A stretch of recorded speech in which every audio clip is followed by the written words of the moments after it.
अस्सलाम वालेकुम वर्रहमतुल्लाहि वबरकातुहू। एक आदमी सलमान एक छोटी सी मेज पर बैठा है और लैपटॉप स्क्रीन की नीली रोशनी उसके थके हुए चेहरे पर पड़ रही है।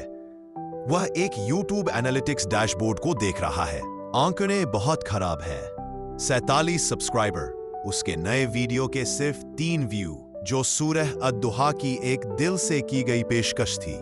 उसने इसमें अपनी पूरी जान लगा दी थी। उसकी आवाज सच्चे जज्बात से भरी थी। डिस्क्रिप्शन में उसने अंधेरे में उम्मीद ढूंढने के बारे में लिखा था। दुनिया की तरफ से मिलने वाली खामोशी उसी उम्मीद की इनकार लग रही थी। एक भारी आह भरकर वह लैपटॉप बंद कर देता है। कमरा अंधकार में डूब जाता है। उसके गाल पर एक आंसू की एक लकीर बहती है। ए अल्लाह, क्यों?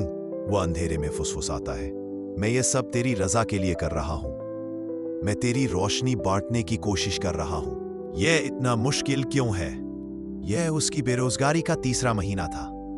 विस्पर्स ऑफ द सोल नाम का यह चैनल एक मनोर, एक ऐसा ईमानी प्रोजेक्ट बनना था जो नौकरी की तलाश के दौरान उसे संभाले रखे।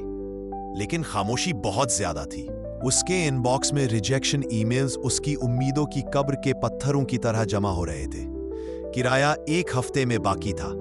निराशा ठंडी और जानी पहचानी उसके दिल के आसपास लपेटने लगी।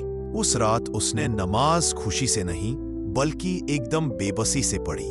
उसने अपनी ईशा की नमाज धीरे धीरे अदा की। हर सजदा एक जद्दोजहद था। उसके पास कहने के लिए बस वही शब्द बचे थे जो उसकी अम्मी ने उसे बचपन में सिखाए थे। हस्बुनल्लाहु व नेमल वकील। हमें अल्लाह काफी है और वह कितना अच्छा कारसाज है। उसने इसे एक मंत्र की तरह, बढ़ते हुए डर के खिलाफ एक जीवन रेखा की तरह दोहराया। ये उसके सब्र की शुरुआत थी।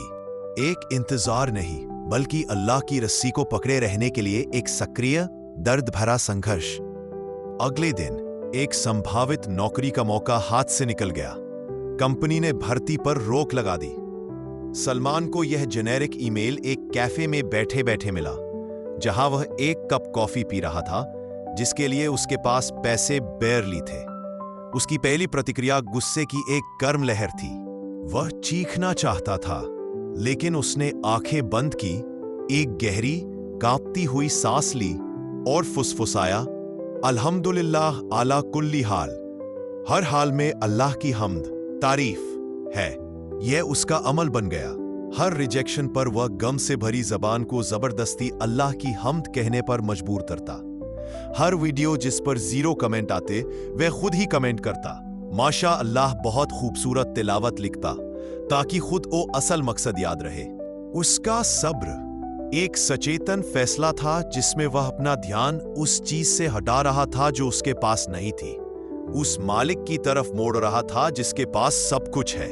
उसने अपने चैनल पर एक नई सीरीज शुरू की, बिना किसी फैंसी इक्विपमेंट के, बस अपने फोन के कैमरे से। उसने इसका नाम रखा सब्र का सफर। उसने एक छोटा वीडियो रिकॉर्ड किया। अस्सलामुअलैकुम दोस्तों, उसने शुरू किया।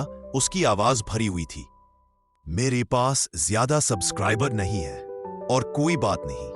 आज मुझे एक नौकरी से रिजेक्ट कर दिया गया जो मैं सचमुच चाहता था। मैं टूटा हुआ महसूस कर रहा हूं, लेकिन मुझे उस आयत की याद आ रही है, और निस्संदेह हम तुम्हें कुछ डर, भूख, माल, जान और फलों के नुकसान से जरूर आजमाएंगे, लेकिन सब्र करने वालों को खुशखबरी सुना दो। तो यह वीडियो मैं हूं, सब्र करने वालों में से एक बनने की कोशिश कर रहा हूं। मैं उसकी हम्द करना चुन रहा हूं, इस वक्त भी। अल्हम्दुलिल्लाह। उसने इसे पोस्ट किया और कुछ भी उम्मीद नहीं की। 1 हफ्ते बाद किराए का दिन नजदीक आ गया। सलमान ने पैसे उधार लेने के लिए अपनी इज्जत पर एक और चोट, अपने दिल को तैयार कर लिया था। वह पैगंबर अय्यूब अस्सलाम की कहानी के बारे में एक वीडियो रिकॉर्ड कर रहा था। सब्र की सबसे बड़ी मिसाल के बारे में बात कर रहा था कि तभी उसका फोन बजा। एक अनजान नंबर था। उसने इसे वॉइस मेल पर जाने दिया। उसने वीडियो खत्म किया, दिल से समझाया कि कैसे अय्यूब की तारीफ कभी बंद नहीं हुई, और इसे अपलोड कर दिया। फिर उसने वॉइस मेल सुनी। हेलो सलमान, मैं इस्लामिक कम्युनिटी सेंटर से अमीना बेगम बोल रही हूं। हमें कुछ समय पहले आउटरीच कोऑर्डिनेटर की पोजीशन के लिए आपका रिज्यूम मिला था।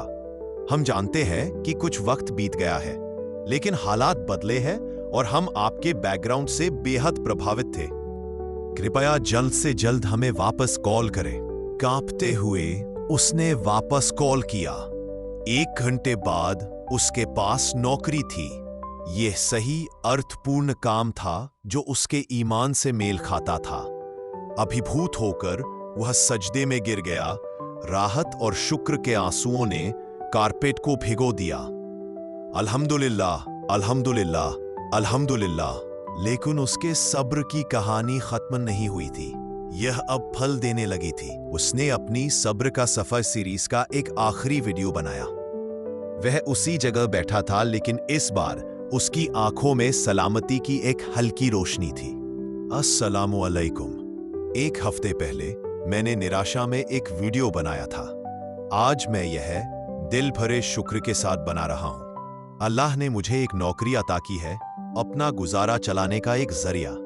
लेकिन मैं साफ कर दूं, नेमत सिर्फ नौकरी नहीं है। असली नेमत, असली कामयाबी खुद सब्र ही थी। वह कैमरे के और करीब झुका, उसके शब्द जज्बाती थे। अल्लाह का फरमान है, बेशक सब्र करने वालों को उनका बदला बेहिसाब दिया जाएगा। मैं सोचता था कि सब्र सिर्फ दांत पीस कर दर्द सहने का नाम है, जब तक अल्लाह आपको उससे निजात ना दिला दे। मैं गलत था। सब्र वह चाबी है जो सलामती के एक गुप्त बाग के दरवाजे को खोलती है, तब भी जब आप अभी परीक्षा में हो। जिस पल मैंने वाकई इसे अपनाया, जिस पल मैंने अल्हम्दुलिल्लाह कहना शुरू किया, मसला खत्म होने पर नहीं बल्कि मसले के दौरान ही मेरे अंदर कुछ बदल गया। डर गायब नहीं हुआ, लेकिन उसकी ताकत खत्म हो गई। निराशा अभी भी थी, लेकिन अब उसके साथ अल्लाह के प्लान में एक अजीब अटल यकीन भी जुड़ गया था। उसने स्क्रीन पर अपने चैनल को स्क्रॉल किया। इन वीडियोस को देखो। कुछ हफ्ते पहले इन पर 1-2 व्यू थे। अब जिस वीडियो में मैंने अपने रिजेक्शन के बारे में बात की थी, उस पर 10,000 से ज्यादा व्यू है। मेरी वजह से नहीं, बल्कि उस हक की ताकत की वजह से जिसे अमल में लाने की मैं कोशिश कर रहा था। लोगों ने कमेंट किए हैं, यही वह चीज है जो मुझे आज सुनने की जरूरत थी। मैं हार मानने वाला था, लेकिन आपके वीडियो ने मुझे अल्लाह की याद दिला दी। सलमान की आंखें एक बार फिर भर आईं, लेकिन इस बार हैरानी से। अल्लाह ने सिर्फ नौकरी के लिए मेरी दुआ का जवाब ही नहीं दिया, उसने मेरे संघर्ष, मेरे छोटे से अधूरे सब्र के अमल को दूसरों की हिदायत का जरिया बना दिया। उसने सवाब को उस तरह से बढ़ा दिया जिसकी मैं कल्पना भी नहीं कर सकता था। मेरी गरीबी मेरी रूह के लिए और जाहिर है दूसरों के लिए भी रिस्क का स्रोत बन गई। मेरी खामोशी उन लोगों की आवाज बन गई जो वही खामोशी महसूस कर रहे थे। वह मुस्कुराया, एक सच्चा शांतिपूर्ण मुस्कान। तो अंधेरे में भी उसकी हम्द तारीफ करो। उसकी हम्द करो जब चेहरे पर दरवाजा बंद कर दिया जाए। उसकी हम्द करो जब बैंक अकाउंट खाली हो और भविष्य डरावना लगे। इसे अदा करो भले ही यह एक फुसफुसाहट हो। इसे अदा करो भले ही आपका दिल आपसे लड़ रहा हो, क्योंकि सब्र का यह अमल, धैर्यपूर्ण लगातार जारी रहने वाली तारीफ सिर्फ आपके हालात नहीं बदलती, यह आपको बदल देती है। और ये अल्लाह की रहमत को उन तरीकों से अपनी ओर खींचती है जिनकी आप गणना कभी नहीं कर सकते। सब्र की ताकत यह नहीं है कि यह परीक्षा को जल्दी खत्म कर देती है, बल्कि यह है कि यह आपको यकीन की नजर से परीक्षा को देखना सिखाती है, और ऐसा करने में आप अल्लाह की ताकत को अपने सामने खुलते हुए देखते हैं। और ए नबी, सब्र करने वालों को खुशखबरी सुना दो, जिन पर जब कोई मुसीबत आती है तो कहते हैं कि हम तो अल्लाह ही के हैं और हमें उसी की ओर लौटकर जाना है। यही वो लोग हैं जिन पर उनके रब की तरफ से आशीर्वाद और रहमत होती है, और यही लोग हिदायत याफ्ता सही मार्ग पाने वाले हैं। सूरह अल-बकरा 155 से 157। अगर वीडियो अच्छी लगी हो तो लाइक, शेयर और सब्सक्राइब जरूर करें।